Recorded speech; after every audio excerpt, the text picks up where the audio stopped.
Harry's fans, it's race day. Top 5 with me, Frank 5. First day of Speed Weeks in the books.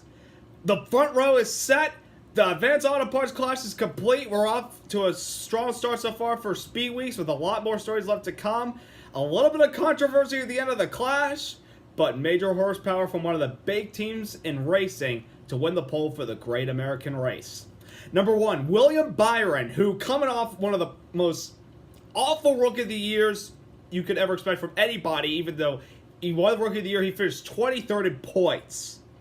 Had a horrible rookie season last year, and today, with a brand new crew chief, who this name may ring a bell, Chad Knaus, coming away from the 48 car over to the 24, have won the pole for the 61st running of the Daytona 500, with defending 500 pole sitter Alex Bowman outside, and then Jimmie Johnson and Chase Elliott, the rest of the top 4 from qualifying. Major horsepower from Hendrick Motorsports. We all know they're the big powerhouse when it comes to qualifying for the Great American Race. I mean, the last 4 years, it's been Hendrick Motorsports on the pole. Jeff Gordon his final 500 in 2015, Chase Elliott in his rookie sophomore year, and then Alex Bowman last year. And this time around, William Byron wins his first ever career pole. And the last time Chad Knaus gave somebody their first career pole, it was with Jimmie Johnson and Hendrick Motorsports in his rookie season in 2002. So far, the pairing of Jimmie Johnson and William Byron's off to a strong start, but it really matters when it comes to race time.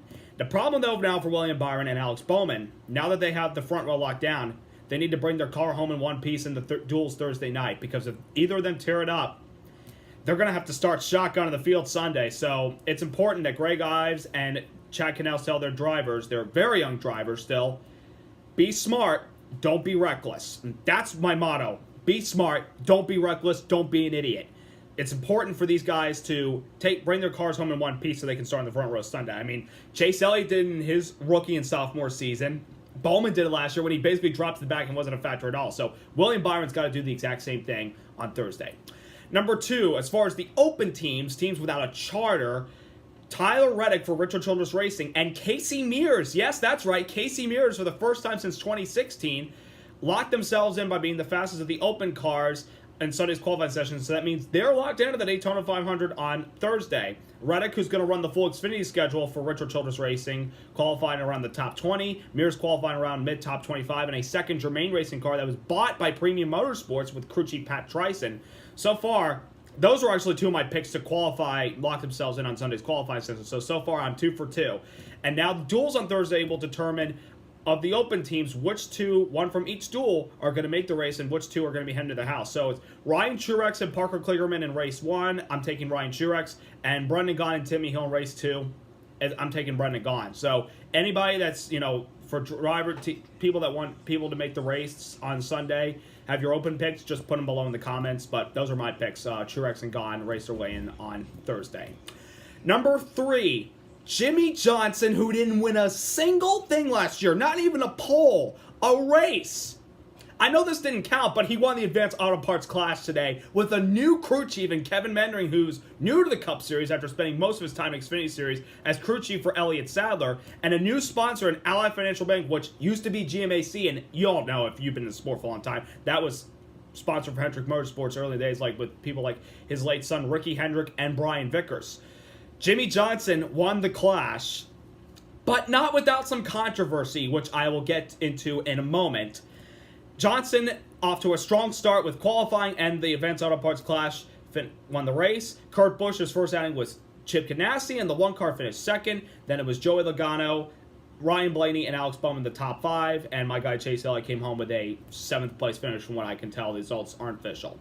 Number 4, the reason the results are not official, because we had a crash that was setting up for the end of the race because there was some rains coming. We had pop-up showers the whole race. Jimmie Johnson graining up on the leader Paul Menard down the backstretch, saw droplets off of turn 2, and he realized, I gotta go, I gotta make my move. Dove to the inside, and from what I could tell, Paul Menard looked like he was coming over, but from Menard's perspective after the wreck, Jimmie came up into him. From what I saw, Paul Menard came down when Jimmie had to run. He had a fender there, and Menard came down at the wrong time, and I blame Paul Menard for that. He came down and turned back into the field, collecting people like Kyle Busch, Kevin Harvick, Martin Truex Jr., Denny Hamlin, and multiple others. I mean,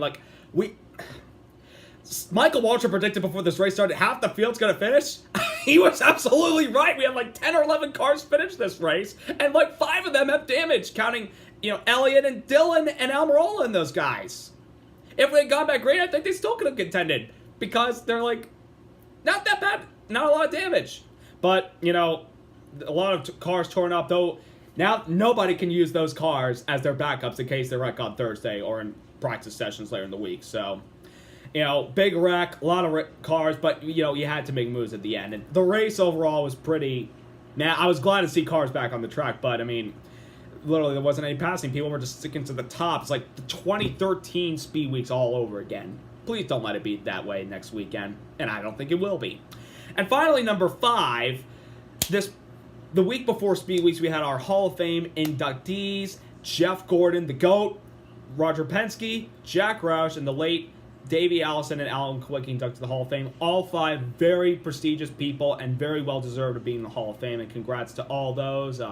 I kind of, it was emotional for me because I've been a Jeff Gordon fan for 10 years, and I still am to this day, even though he's a broadcaster. I love the fact that he's now in the Hall of Fame, well-deserved, and the car owners, Roger Penske, the captain, and Jack Roush, the captain, had very well-deserving. And the late Alan Kulwicki and the late Davey Allison, one won a championship, the other won a Daytona 500. I wish they're here to accept their awards, but very, very well-deserved members of the Hall of Fame, and they've stepped into a piece of history in NASCAR. So, up next is the Duels Thursday, the Trucks on Friday, and the Xfinity Series on Saturday, and then a week from today, the Daytona 500. So I'll recap the Xfinity Trucks and the Duels on Saturday because I got a lot of stuff to do this week. But anyways, I hope you stay tuned for that. Hope everybody's glad the racing is finally back. Subscribe, like, thanks for watching. Episode 3 of the season's coming up this week.